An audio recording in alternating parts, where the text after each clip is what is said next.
Most of us are one good deal away from finally replacing that worn-out rug, fixing up the backyard, or getting the bedroom we actually want. Good news, that deal's almost here. Wayfair's Black Friday and July sale. Get up to 80% off area rugs and up to 60% off outdoor and bedroom furniture. Shop Wayfair's huge selection of styles and find the piece to fit your style, budget, and space. Plus, free shipping. Black Friday in July ends July 27th. Shop today at wayfair.com. Wayfair, every style, every home. Good morning, it's Wednesday, July 22, and this is the Brussels Playbook podcast.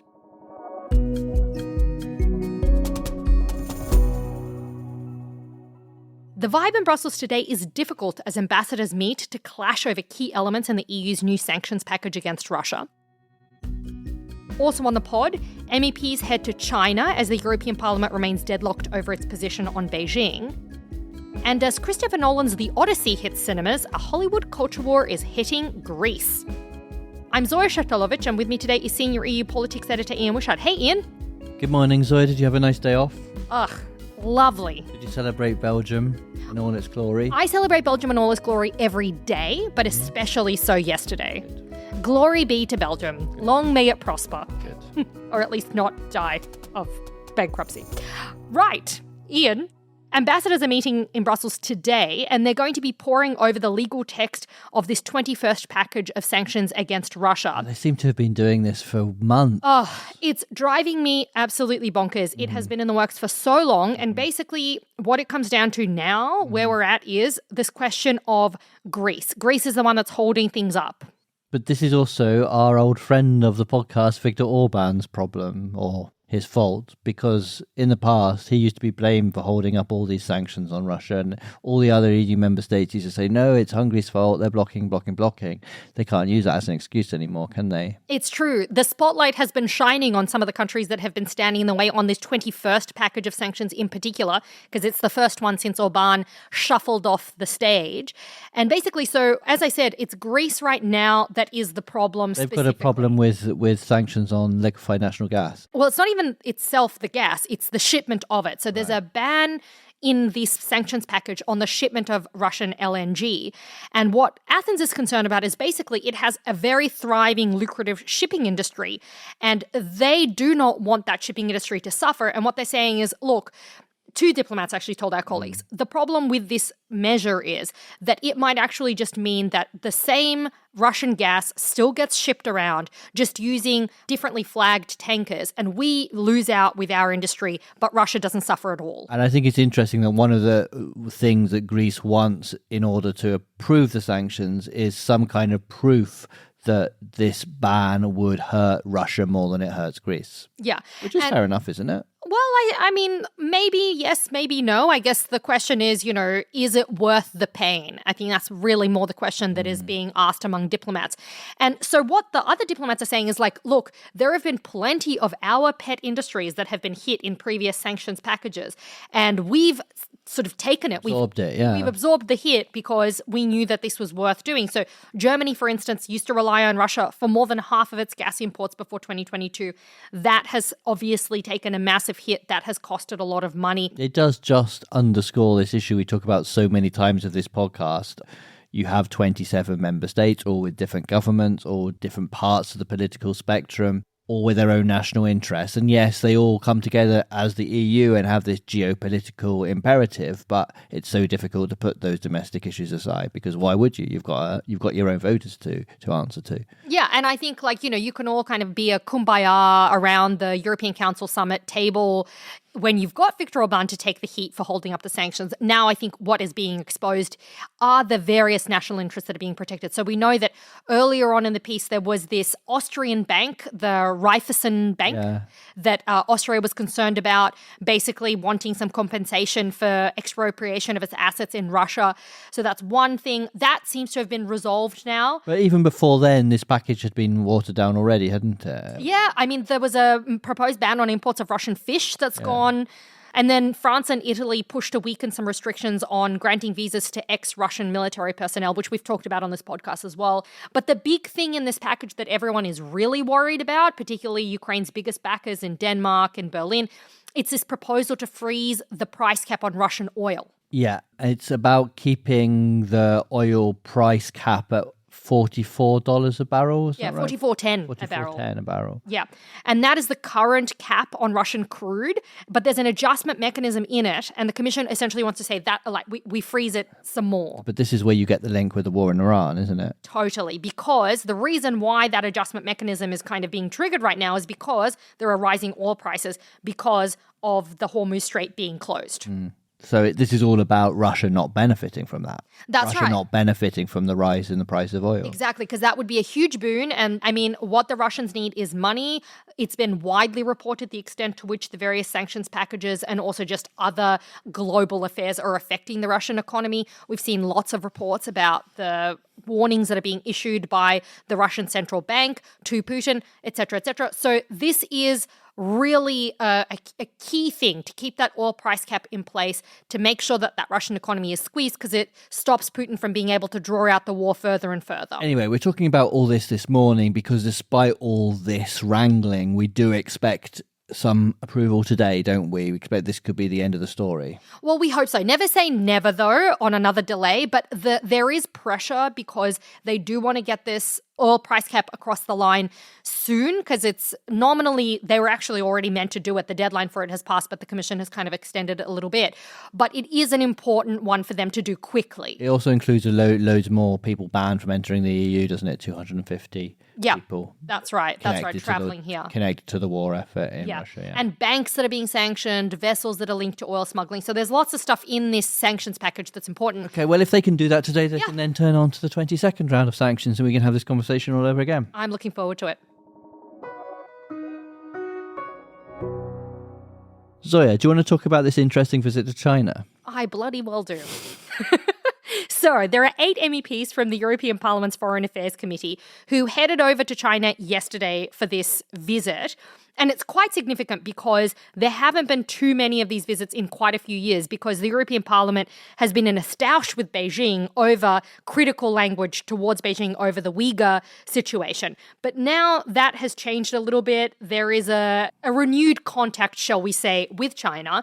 But at the same time as this contact is being renewed, there is this kind of question mark over what the Parliament's position on China is going to be. It sounds to me that MEPs really don't know how harsh they should be on China. That's what this boils down to. How harsh do you, where do you balance being harsh because of all these issues, human rights problems, whatever? Support for Russia, that's a big one. Yeah. How do you balance that with the need to still have relations with a huge economy? And this is where the European Parliament's groups, and in fact Europe, is kind of split over what the relationship with China should be. So on the one side, on the one camp, you've got quite hawkish MEPs and hawkish groups. So they're the people from the Liberal group, Renew Europe. Hawkish in the sense that they want to be tougher on China. Yeah. They see China as what they term a strategic rival. That's a key phrase that we should use here, because this is what China objects to. It doesn't want to be seen as a strategic rival, but these are the groups that sort of see it as a strategic rival. That's Renew. It's some parts, or the majority probably, of the European People's Party, which is the centre-right group. Those groups are kind of more in favour of taking a harsher line on China and calling out China's actions. Then you've got on the other end of the spectrum, on the left-wingers' side, specifically the Socialists and Democrats and the groups to their left, who are saying, look, we need to do business with China. China's really important, and maybe we should not be quite so tough. So we should kind of rewind it back a bit. So basically the European Parliament has this report, and the draft was published last October, and it's been languishing in amendment hell since then, with various parties and groups sort of putting forward their proposed amendments to the wording of the report. The report was actually really harsh on China. I had a read of it the other day, and I was like, wow, this is strong language. And that was drafted by the Renew Europe group. The rapporteur was from the Renew Europe group. But the S&D has come forward with some amendments that it wants, which waters down that language. And again, specifically, it wants to get rid of that phrase strategic rival, treating Beijing as a strategic rival. And basically this report, I mean, normally it would have been well on its way to adoption by now. It would have been adopted already probably if you look at the normal timeline of a report like this. But it has been delayed significantly because basically the MEPs just cannot agree. And part of the reason for this trip, one of the things that they're going to be doing, this 8-person committee, is doing some intel, picking up some intel on the ground to try to kind of come back and finalize this thing. There was a while that there was a complete diplomatic freeze altogether, wasn't there, in the parliament doing business with China? But I think that all got lifted in April 2025. Yeah. So that's what sort of precipitated this report. Yeah, I mean, it was a 7-year diplomatic freeze. That's huge, Ian. Because of the Uyghur treatment. Yeah, basically because the parliament was quite critical of China's treatment of Uyghurs, which is the Muslim group in a minority group, and the allegation is that they are being used for forced labor. And there are some pretty credible kind of reports from NGOs and from... So contact between the two sides, between the EU and China, have picked up again, but obviously 2 years down the line, it's still not clear what this sort of contact should be, what actual EU-China relations should be. That's really the role that the Parliament is playing at the moment, to try to shape that a bit. Yeah. I have a fun fact, Ian, because I tried to get in touch with David McAllister, who's the chairing this visit, this Foreign Affairs Committee visit, to talk about what's going to be discussed and so forth. And he said to me, I can't talk right now. I'm on a field in Germany training. I'm doing military exercise training because he's a German army reservist. So he couldn't talk because of that. Rude. So instead, I reached out to Engin Eroglu, who's another one of the MEPs on this trip. And he said to me, I do not believe that we are in a phase of détente with China. I see rather the opposite. And he said that basically because of China's support for Russia, because of the pressure on Taiwan, because of its unfair trade practices and so forth, the parliament is going to, be bringing some tough questions with it on this trip. Ian, have you watched the Odyssey yet? No, I haven't, no. Oh, I'm so shocked. I think I'll give that a miss. That is an absurd position. I guess you're just going to sit and stare at a wall then instead, are you? No, I think I'll probably listen to this podcast over and over and over on repeat. I thought you were going to say that does feel like an Odyssey sometimes. I have seen the Odyssey, and by the way, I highly recommend. Good. You should see it. It was very, very good. Anyway, there's a reason why we're talking about it, which is that things are getting a bit political. Whew. Yeah. Because the Greeks have a problem with this film. They're saying 6.5 million in subsidies from the Greek state has gone into this film, which, is a bit of a drop in the ocean because it cost 250 million, but I digress. But there weren't too many Greeks in it, and the diaspora website Greek City Times has an open letter to the cast and creative team saying Greece is not only a setting in antiquity, it is a living country. Greek people are not historical figures, we are contemporaries. They want more Greek actors. Elon Musk got involved, so I'm reading. Yeah, he has. He does love to get involved in these sorts of fights. So he's been accusing the film of being kind of woke in its casting because Helen of Troy is played by the American, Mexican, Kenyan actress Lupita Nyong'o, and so he thinks that's a problem. But look, I watched this movie. You know what else they didn't cast? They didn't cast a real giant to play the giant. Didn't they? They didn't. They didn't cast real pigs to play the pigmen. Did they cast real gods? They did not cast real gods. So, I think it's a bit of a furphy to say that the casting was unfair. But anyway, that's just my 2 cents. I'm reading that the Greek culture minister, Lina Mendoni, said it is not the state's role to dictate to a creator how they should artistically interpret a work or a myth. Yep. So she's coming down on the side of creative freedom, and obviously it seems that it's some sort of opposition politicians who are saying the film's not Greek enough. Yeah. Which you see the world over in nationalist, populist politicians. They like to stir up that kind of thing. You see it in all sorts we of saw it during the World Cup with certain right-wing figures in France accusing the French football team of not being French enough. I mean, it's a classic of the genre. Yeah. Shall we ask people to WhatsApp us on something connected to this, Zoya? Oh, yes. I want to know what people think Hollywood gets wrong about their country on film. What's your thing? What do they get wrong about Britain? Well, I mean, actually, an easy one would be what do they get wrong about Brussels? Because you see a lot of... Actually, I can't think of any Hollywood films set in Brussels. But no, but there is Bruges, in Bruges. That's not seen that either. You're only 27 years too late on that one. That was a spectacular film, Ian. We've had some interesting messages from our listeners. This was in response to the information that you gave, the breaking news that you're not actually a big fat man. And Petru from France wrote in and said, never thought Ian was a big fat man. Good. But sounds like a short king to me. Are you a short king? I don't know the definition of that, so I can't say either way. A short king? Saga, what's a short king? She's young. She can tell us.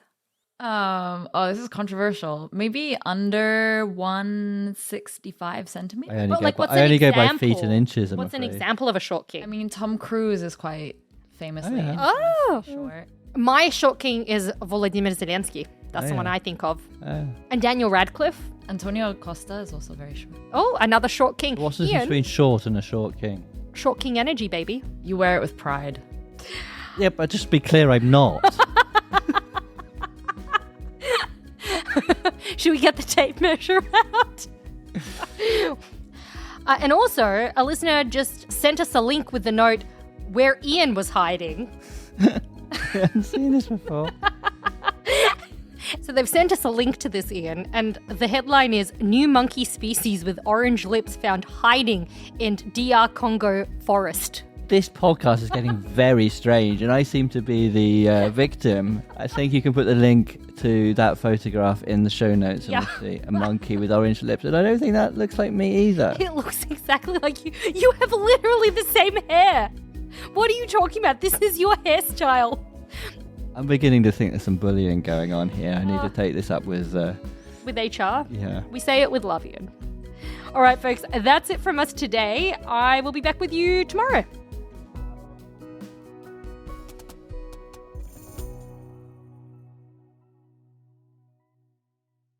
Hey, it's Ryan Reynolds here from Mint Mobile. Now, I was looking for fun ways to tell you that Mint's offer of unlimited premium wireless for $15 a month is back. So I thought it would be fun if we made $15 bills. But it turns out that's very illegal. So there goes my big idea for the commercial. Give it a try at mintmobile.com/switch. Upfront payment of $45 for 3 months, $90 for 6 months, or $180 for 12-month plan required. $15 per month equivalent. Taxes and fees extra. Initial plan term only. Greater than 50 gigabytes may slow when network is busy. See terms.